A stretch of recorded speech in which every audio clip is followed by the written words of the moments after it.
ಎಲ್ರಿಗೂ ನಮಸ್ಕಾರ. ಕೇರಳದ ಅತಿ ಪ್ರಸಿದ್ಧವಾದ ಶಿವನ ಕೊಟ್ಟಿಯೂರು ದೇವಸ್ಥಾನದ ಉತ್ಸವ ಆರಂಭವಾಗ್ತಿದೆ. ಇದೊಂದು ಪವಿತ್ರವಾದ ಕ್ಷೇತ್ರ ಮತ್ತು ಪ್ರಕೃತಿಯ ನಡುವಿನಲ್ಲಿರುವಂಥ ಒಂದು ಪರಿಶುದ್ಧವಾದ ಕ್ಷೇತ್ರ. ಇದನ್ನು ಯಾರು ಕೂಡ ಇದರ ಪವಿತ್ರತೆಯನ್ನು ಹಾಳು ಮಾಡಬಾರ್ದು ಎನ್ನುವ ಒಂದು ವಿನಂತಿಯೊಂದಿಗೆ ಈ ವಿಡಿಯೋವನ್ನು ಮಾಹಿತಿಯಾಗಿ ನಿಮಗೆ ಆಗ್ತಾಯಿದ್ವಿ.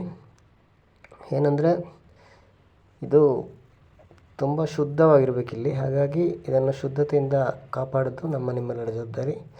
ಈ ಉತ್ಸವ ಇದೇ ಬರುವ 2026 ಮೇ 23ರಿಂದ ಆರಂಭವಾಗಿ 24ರವರೆಗೆ ಇರುತ್ತೆ.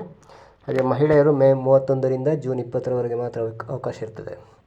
ಇಲ್ಲಿ ಬರುವಂಥವರು ಚೈನಿ ಗುಟ್ಕಾಗಳಾದ ಚೈನಿ, ಕೂಲಿಪ್, ವಿಮಲ್, ಮಧು ಈ ರೀತಿಯ ಗುಟ್ಕಾ ಸಂಬಂಧಪಟ್ಟ ಯಾವುದಾದ್ರೂ ನೀವು ಬರುವಾಗ ತಂದರೆ ಇಟ್ಕೊಂಡು ಬಂದರೆ ಇಲ್ಲಿಯ ಪೊಲೀಸರಿಗೆ ಸಿಕ್ಕಾಕೊಂಡ್ರೆ ನಿಮಗೆ ಸ್ಥಳದಲ್ಲೇ 3,000 ದಂಡ ಅಥವಾ 90 ದಿನಗಳ ಜೈಲು ವಿತೌಟ್ ಬೇಲ್ ಇಲ್ಲದೆ ಹಾಕುವಂಥದ್ದು. ಅದೇ ರೀತಿ ಪ್ಲಾಸ್ಟಿಕ್ಕನ್ನು ಬಳಸಿ ಎಸೆದರೆ ಇಲ್ಲಿನ ಪಂಚಾಯತಿ 10,000ದವರೆಗೆ ದಂಡ ವಿಧಿಸುತ್ತದೆ.